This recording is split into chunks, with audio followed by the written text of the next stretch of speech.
From Sigma Woman, this is the Business for Aligned Women podcast. I'm your host, Clara, your aligned business coach and advocate for all things showing up for your vision. This is a no BS space for brave-hearted women who are actually craving change. I'm dedicated to bringing women's visions into reality, equipping women with all they need to build an abundant future, and shutting down all of the ways that you keep yourself small. Here, we're all about a women-centered approach, non-negotiable value alignment, and making bank without compromising your well-being. Each week, you're already one step closer to your most aligned and abundant future. Welcome to this week's episode. We have such a gentle, embodied, slow, considered, and interesting episode today. I am in conversation with Shelby Kerr, who is a yoga teacher and owns her own online yoga studio space that is specifically dedicated to being a gentler practice, being a practice that is more bespoke, and being a practice where all bodies feel safe, comfortable, welcome, and invited. Shelby is someone who is really grounded.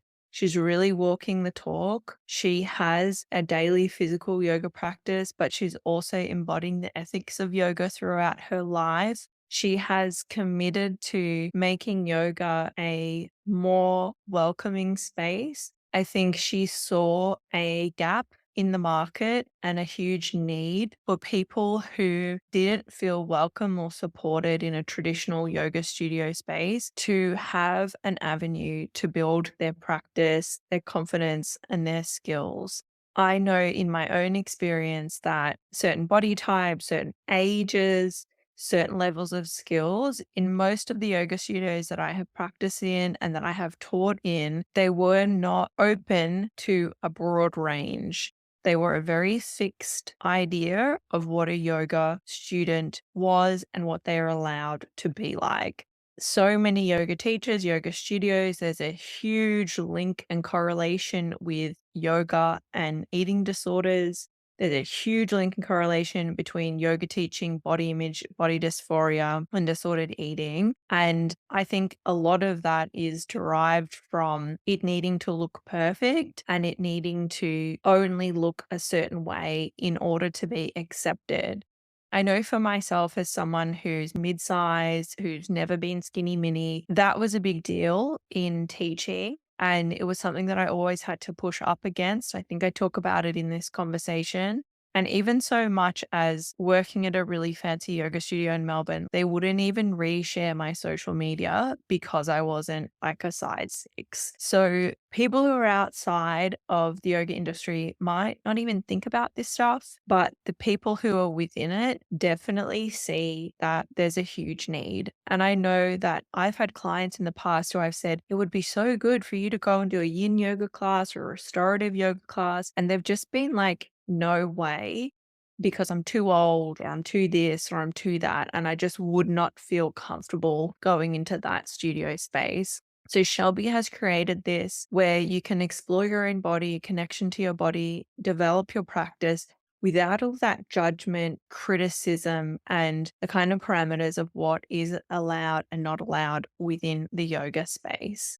So we talk a lot about that acceptance, belonging, creating safe space, and also our own yoga practices and how that's affected our lives and our way of being as business owners. I think you're going to get so much out of this episode. And I really hope that it is a gentle, calm, little bit of kind of peace amongst the busyness of the end of the year. Before we get into the episode, if you haven't downloaded the Optimize Your Instagram for Sales free checklist, please jump into the show notes and get it. This is a super simple checklist. The changes in it you could make within like 45 minutes, and it could make a huge difference to you being able to connect with the right people who are ready to buy your offer. Let's get into the interview. Hi, Shelby. It's so nice to have you here. Hi, Clara. Thanks for having me. I'd love to start out with you telling us about how you became so passionate about yoga. Yeah, of course. On a really personal level, yoga truly became a passion when I was in high school and in university. However, it really grew It was a way for me to decompress, come back to myself out of a very overthinking and overworked head during my studies. And as something that I wanted to pursue professionally, yoga became a way for me to share with others what I had come to love so much about it myself. Yoga was more than just like a physical practice. I learned about my body and by extension myself as well, and how I could show up in different scenarios throughout my life. So, how I could handle stressful times by calling back what I had learned on the mat, but also how I could slow down and appreciate beautiful things as well by extension of what else I had learned through yoga practice. Gorgeous. And so it sounds like it's a really active tool for you that actually impacts your daily experience.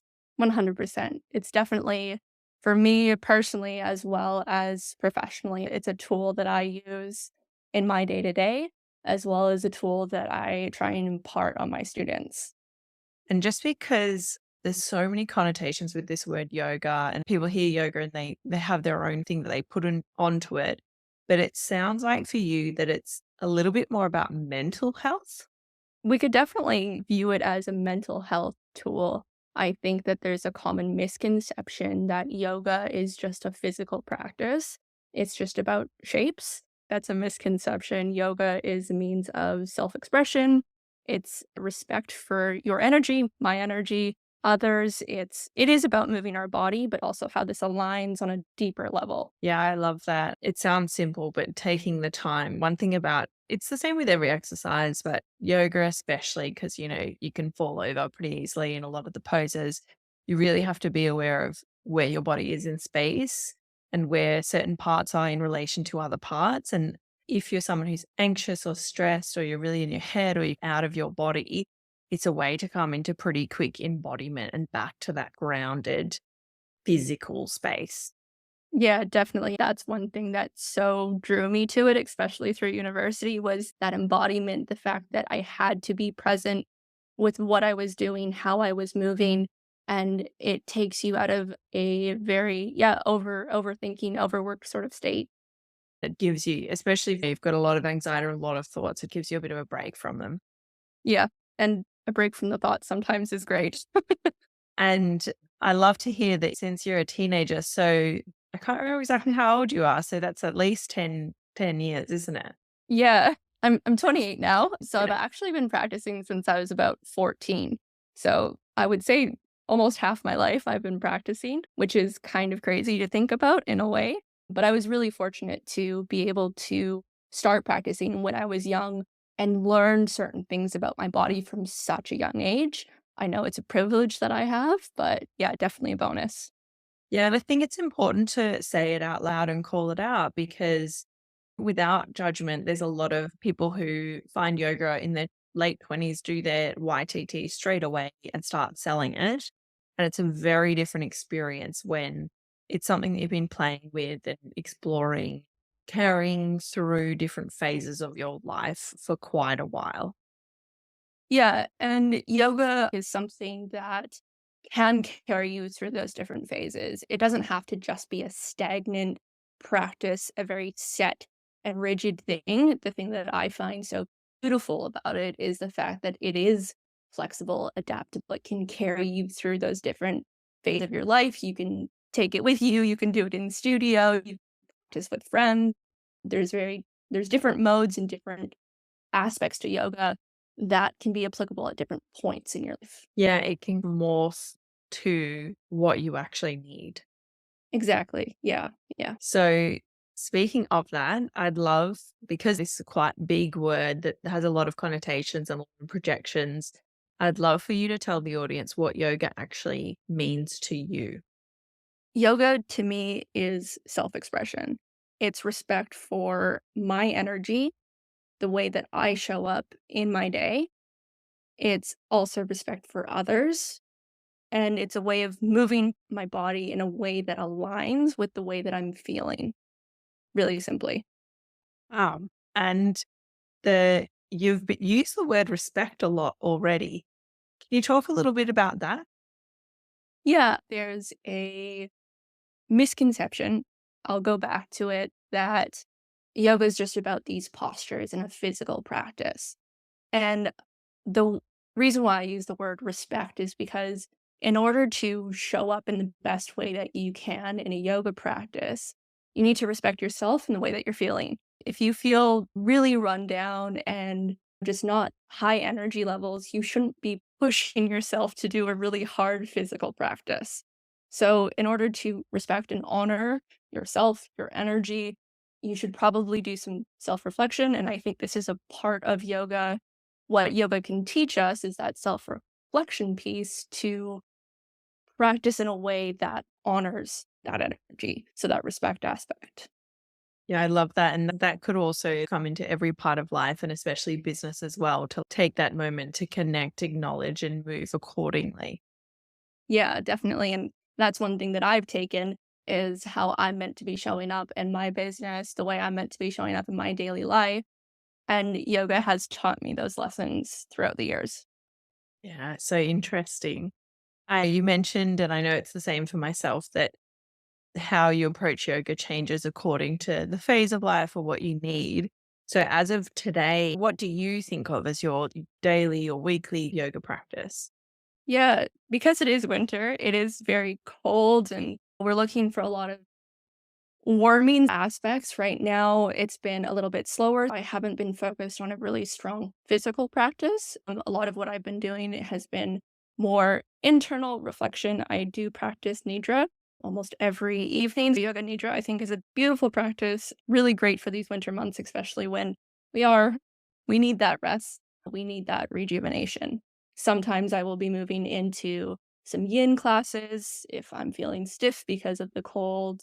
If it's a bright sunny day, I might get outside and do a 60-minute vinyasa class, depending on the weather, how I'm feeling. Again, it's that honoring how I am feeling. It's a really, I can't think of a different word from reactive, but it's adjusting to exactly where you're at each day.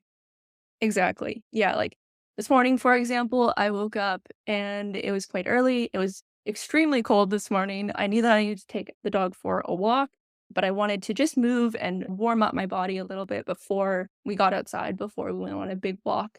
So I did a few mat stretches, just allowed myself a few moments to warm up, open up before stepping out literally into the cold. Yeah, that's super smart. It's such a intelligent way of doing things. We're almost at the end of the year, and I know that that can feel really overwhelming, but it's so important in your business to be planning ahead, thinking long term, especially if you're someone who struggled with consistency up until now. If you feel like you drop the ball a lot, you struggle to be consistent, you struggle to show up ongoing in your business, you need longer term planning. Let me help you. Let's sit down together and map out your entire 2025 so that you can start next year ahead of the game, not feeling like you're catching up, not feeling like you're on the back foot. I have an incredibly limited number of planning sessions left for this year. You can jump in the show notes, book in a one-to-one planning call with me, and you will get a 12-month plan specific to your business with all of your launches and everything that you're focusing on mapped out so that you can create a spacious, gentle, nourishing, and free way of being in your business next year. We haven't discussed it, but a big part of your practice and your studio is that it's not focused on the shapes, it's not focused on what body types, and it's welcome to all. And I know that myself and a lot of my clients and people that I've spoken to don't necessarily always feel super comfortable in every yoga studio and don't feel super welcome. And especially if you're not that really lean, really small body type, you can feel like a bit of a sore thumb in those spaces. I'd love for you to explain why you personally feel it's important to have teach them practices that aren't just about that cookie cutter fitness focus and what the postures actually look like. Yeah, I think it's so important. I personally struggled a lot with body image and obviously still do from time to time. Like, we're all human. When I was a teenager, yoga was a way for me to understand that in my body. It's my body that's the most important thing. It's not about the way that it looks or others are perceiving it. It's about the way that I'm feeling in my body. And if we really want to understand that yoga is about connecting back to ourselves, we're growing a deeper understanding of ourselves beyond the body, then to have a yoga teacher like myself, and I hope a lot of other yoga teachers as well, that offer the opportunity to others to allow them to practice without the judgment, with no impossible or impractical standards set upon them. It's actually allowing them to experience yoga for what it's truly meant to be. That's the way that I interpret yoga and what I think is important about it. Learning yoga, we will inherently move our bodies, but a real yoga teacher, in my opinion, will care very little about what it looks like as long as you're practicing safely within the boundaries of what's possible for you in your body. I feel like so much of what you've said today has this undercurrent of respect, like respecting your own body, respecting the fact that you have a body, respecting the fact your body has the ability and capability to move in certain ways to the capacity that it can, and also respecting that everyone looks however they do, and that's perfectly fine, if not wonderful. Yeah, yoga is a celebration that we can move our bodies, we can do these things, so we should be joyful in the way that we are practicing yoga. And if it's a really slow, very mindful, even more inward practice, that can still be a celebration. It doesn't need to be these really grand, big postures all the time. Don't get me wrong, it's definitely sometimes it's really fun to practice those more dynamic postures, but we have to be in the right headspace, we have to be in the right energy for that. I would love so many business owners to take from this conversation your gentle, slow, steady, a little bit at a time approach, because I think a lot of us struggle with consistency because we are trying to do too much and maybe outside of our capacity, and we're not thinking about it as a long term, gentle, sustainable kind of chipping away at it. I just think it's so much easier that way. You don't have a mountain to climb. You can celebrate the smaller things and enjoy those smaller things along the way. Yeah, I feel like it would promote internal validation, Yeah, yeah. which I all need more of. So you undertook an aligned business intensive with me. We actually did it over summer last year. So it's been a while, but if you can remember, I would love to reflect on what that process was like for you. Yeah, it was a very expansive experience. You really made me put into words what I value so much about sharing yoga with others and why it's important for me. So, a lot of what we've already discussed, you actually made me put them down in words exactly why it is that I valued it so much. And I think it also made me realize approaching business and wanting to make it work as more than just a passion project, because I truly believe that yoga can be and should be accessible to anyone who really wants to practice. Yeah, gorgeous. What you're talking about is in putting it into words, actually being able to clearly talk about it and have copy that's clear. We call that messaging. And if someone is running a business that's about a long term passion, because it's been meshed with who they are and their own journey, it's really hard to find a way to say it out loud that other people are going to understand. Yeah, and the storytelling aspect was one thing. The how do I convey what I'm feeling outwards, that messaging aspect was something that I hadn't put enough thought into prior working with you. That's one thing that I really appreciated about the intensive. Yeah, and your container particularly, you had Mm, editing done, I think, by the same person who did your photos for your business. yeah. Yeah, and that's one thing that I really had to remind myself of, and I'm glad that you were there to support me in that, was that this was about exactly as I said, it's not just a passion project at this point. This is something that I want to pursue professionally because I do believe in it so strongly. And that should be reflected in the way that I am presenting myself in a professional sense. Yeah, I love that you respect it so much that you want it to be conveyed in a way that is aligned with that level of respect. Yeah. Yep. It's a beautiful way to put it. So, last question on business stuff. Do you have any wise words for anyone who's considering starting business coaching with me? Yes. If you're on the fence, definitely you are able to give the push that is needed. And when I needed to get clear on what I wanted to offer to others, you were able to support me, but also push me when I needed that extra encouragement, I'm going to say. And you knew exactly what I needed almost before I needed it. And you were able to direct me there in such a way that was professional, but it was also very nurturing at the same time. And yeah, I would just say do it. Beautiful. Yeah. I love to, like, I think sometimes people think that I'm not nurturing, but I do have that Cancer mood. And come on the other side of coaching, they realize, oh, I actually was actually held quite gently. And it is possible to shake things up and be nurturing at the same time. Definitely. And you Yeah. definitely have that balance. I love that. Thank you so much. To finish off today, we'll have links to your website, socials in the show notes.